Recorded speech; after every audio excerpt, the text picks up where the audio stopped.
I am sitting here working on a book, and I'm in the library, obviously. So I'm not going to be able to talk as loud. I got me a couple of books as well because I love to read. Y'all know that already. So I'm not going to be able to talk as loud, so make sure you turn your volume up as much as you can.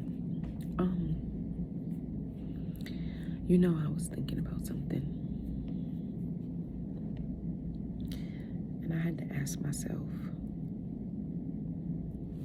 what do you do under pressure? Do we produce? Do we fold? Do we make excuses? Do we figure it out? Do we become warriors or woman kings? Ask yourself, what do you do under pressure? How are you responding to the pressure? How are you responding to the people that are in your life while you're under pressure? Especially your inner circle, your children, your spouses, your friends, your parents, your siblings, co-workers.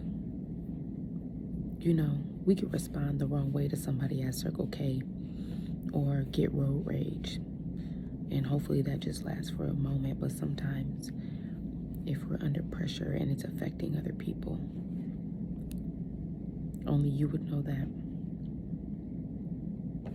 Because see, it's so easy for us to say we want to do one thing, say we want to be one way, make promises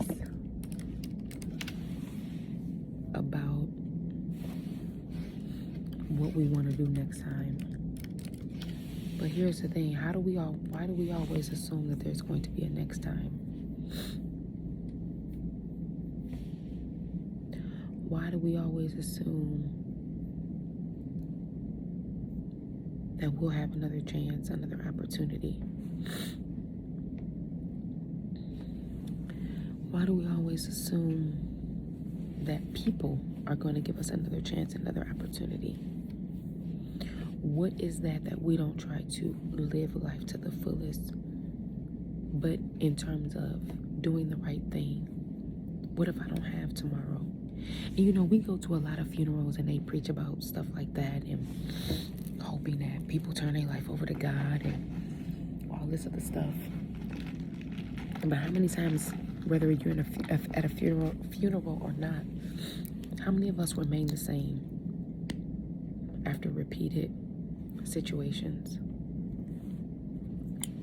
How many of us have been blessed with an opportunity that the loved ones that are in our lives allow us to keep making the same mistakes? How many of us have been blessed with the opportunities that as many mistakes that we make, God still shows up?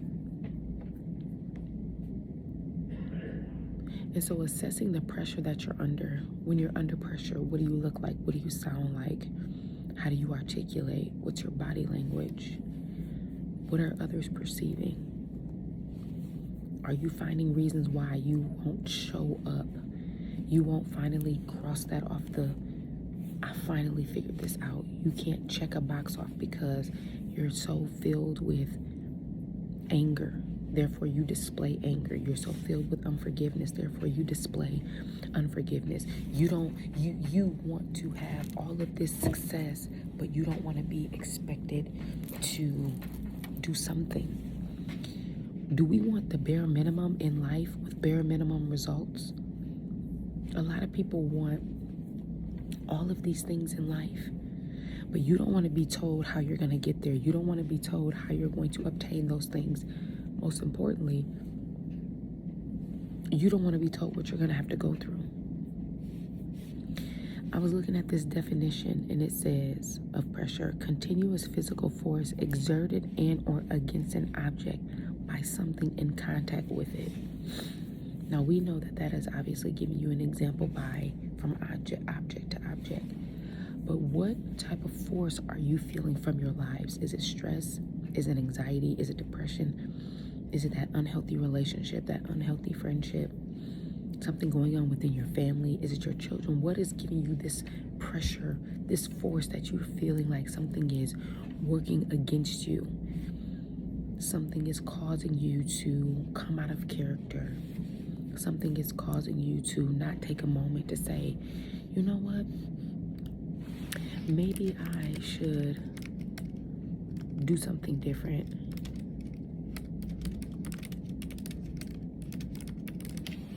Maybe I should think differently. Maybe I should begin to understand first the pressure that I'm under. Maybe I should prioritize those pressures.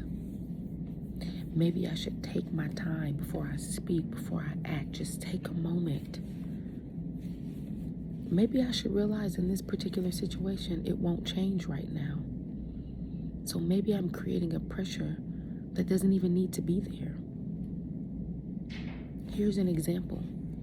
If you have a loved one or a child that's in the hospital, and let's just say they're in ICU or something major happens, if you will, or even if your child is just sick at home, even if you're sick at home, we will stress about the pressure of wanting to get better or wanting our loved one to get better, causing ourselves unnecessary stress, anxiety, and pressure over something we cannot change. We can pray.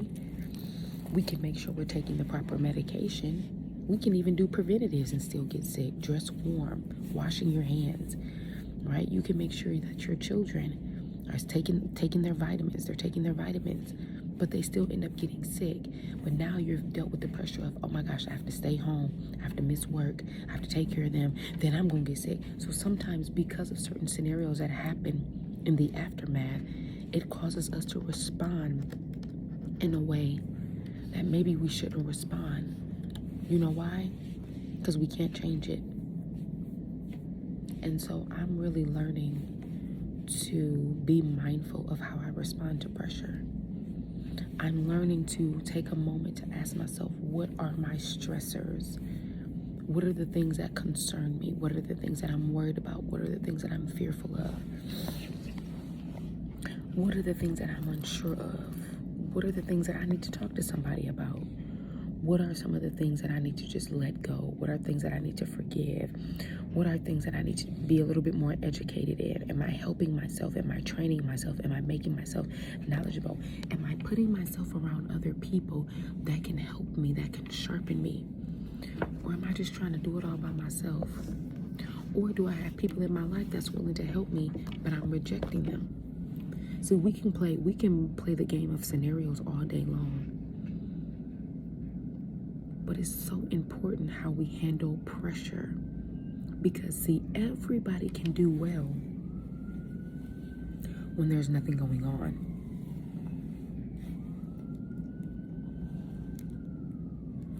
Well, hopefully y'all can still hear me.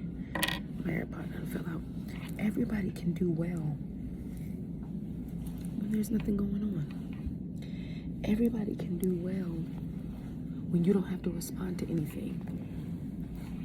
Everybody can do well when you're not obligated to anything, when there's no expectation from you. Everybody can do well.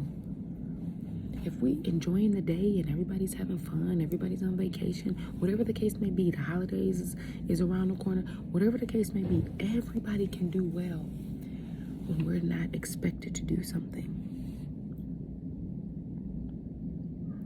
But what about when that expectation comes in? What about when you don't want to do it? What about when you don't feel like it? What about if you feel like you're not being heard? What about when you feel like nobody cares about what you're going through? Because listen, you're a mom. You have to go to work, run the household, see about him, see about her. You know, you're a dad. You're trying to make sure that you provide. You're trying to do all these things, but nobody's recognizing that it's becoming too much for you because you're expected to be a certain way, do certain things, be a man, be a woman. And instead of us communicating when something is too much, when we're stressed out, when we're worried, We're acting out in other ways. We're acting out because of our childhood trauma and pain. We're acting out because of what somebody didn't do for us. We're acting out because somebody doesn't listen to us. We're acting out because we never got that apology. We're acting out because our loved ones have passed away and maybe we're still dealing with grief. There's so many things that speak to the level of pressure and how we handle it and how we now act. Whether that's your actions, whether that's your words, watch this, whether it's nonverbal. You gotta know how you're dealing with pressure. You gotta understand what things, to the best of your ability, makes you feel pressured. It's okay to understand what you feel like you can't do. And of course, we're not talking about laziness. We're not talking about simply because you just don't want to do it.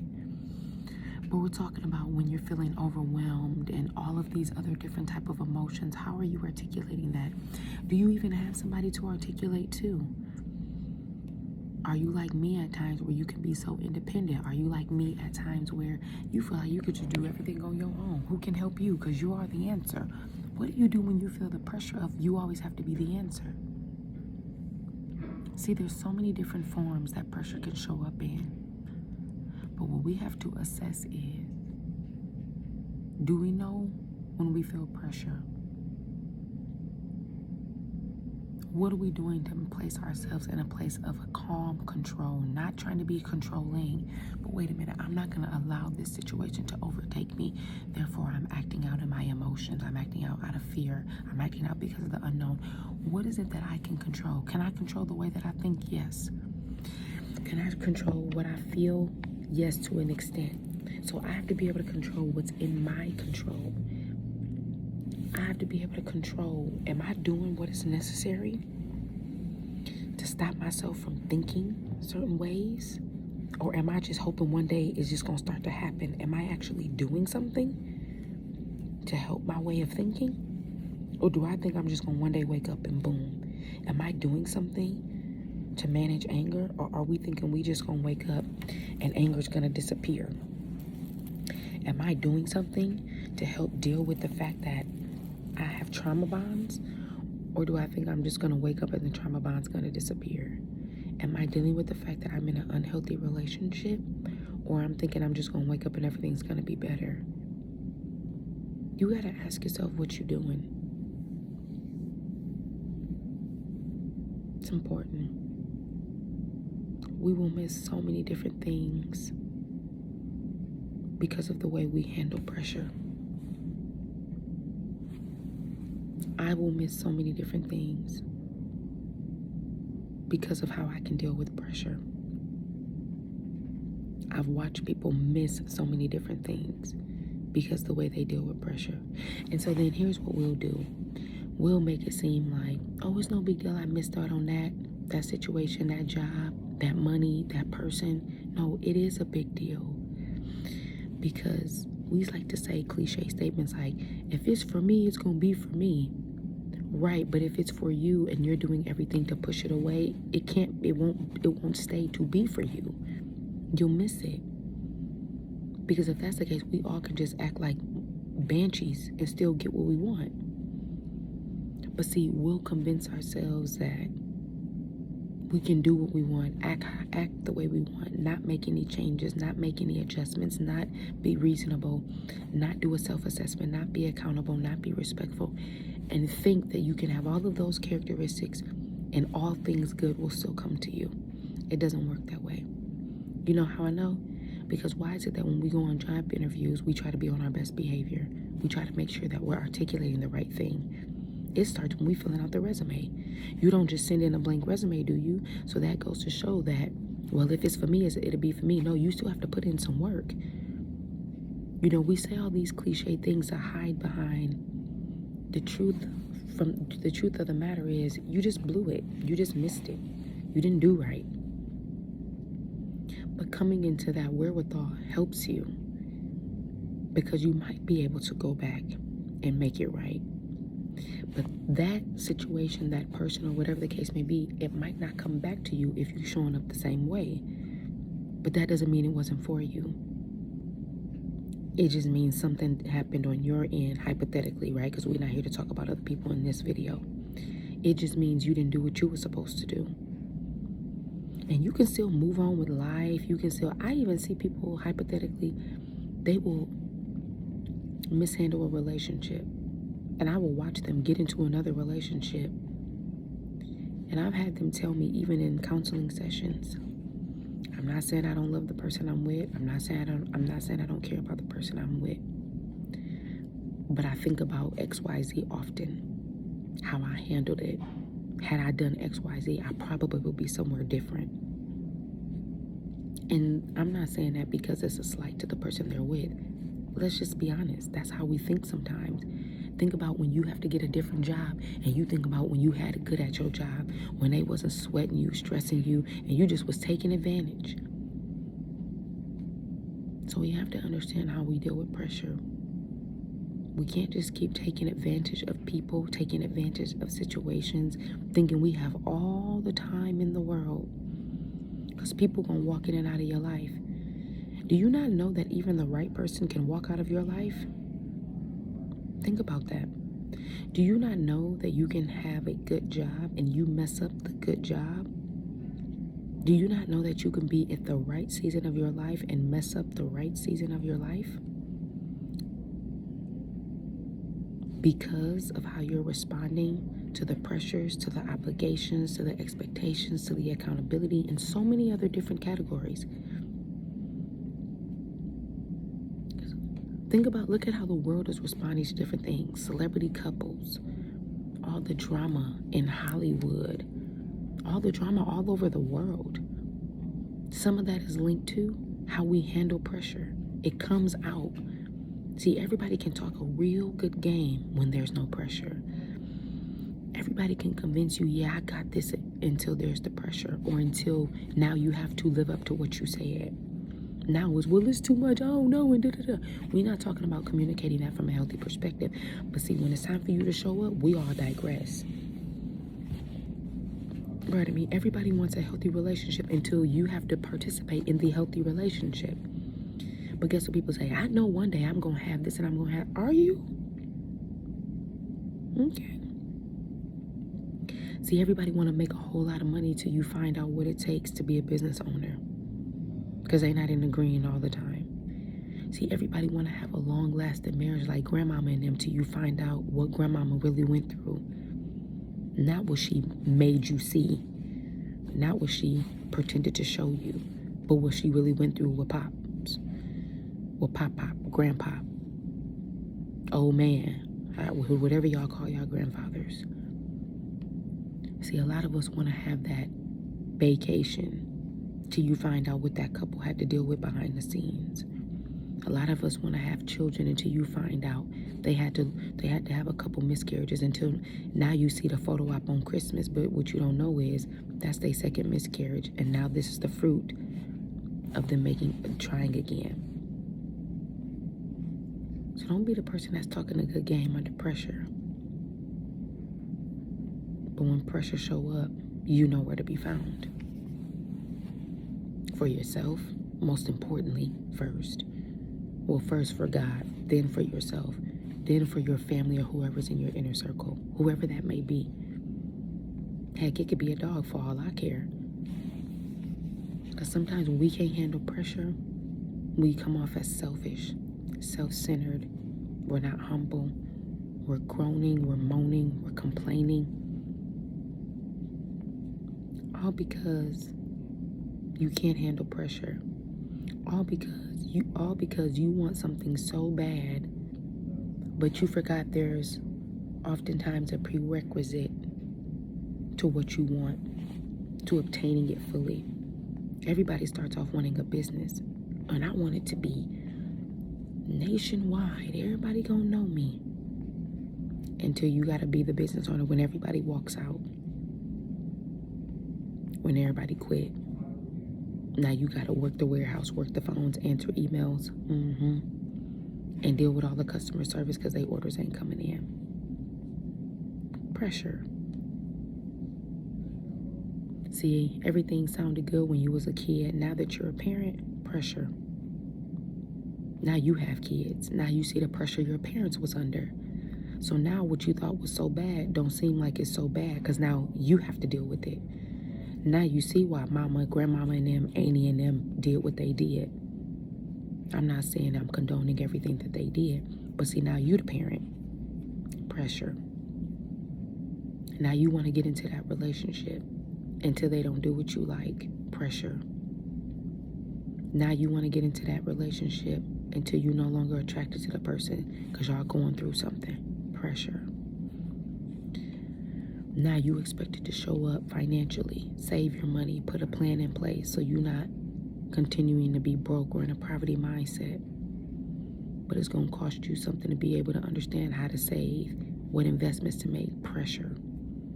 Because that's going to require you to study, to look into some things. Maybe attend some seminars on the direction the world is going in. Am I putting money in an investment? Am I investing it over here? Am I investing it over here?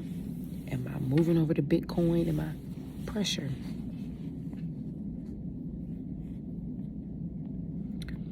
Don't find yourself responding to pressure incorrectly, especially on a consistent basis. Because what I'm here to tell you is, when you do that, you're going to lose some things. And it won't be your choice what you get to lose, but you will lose some things. Some people may say, I don't care if I lose people. What about if you lose your mind? Well, my mind is intact, but what about if you lose money? Well, my money is intact. What about if you lose people? You're going to lose something if you don't learn to respond to pressure on a consistent, healthy basis. I love y'all. Talk to y'all soon.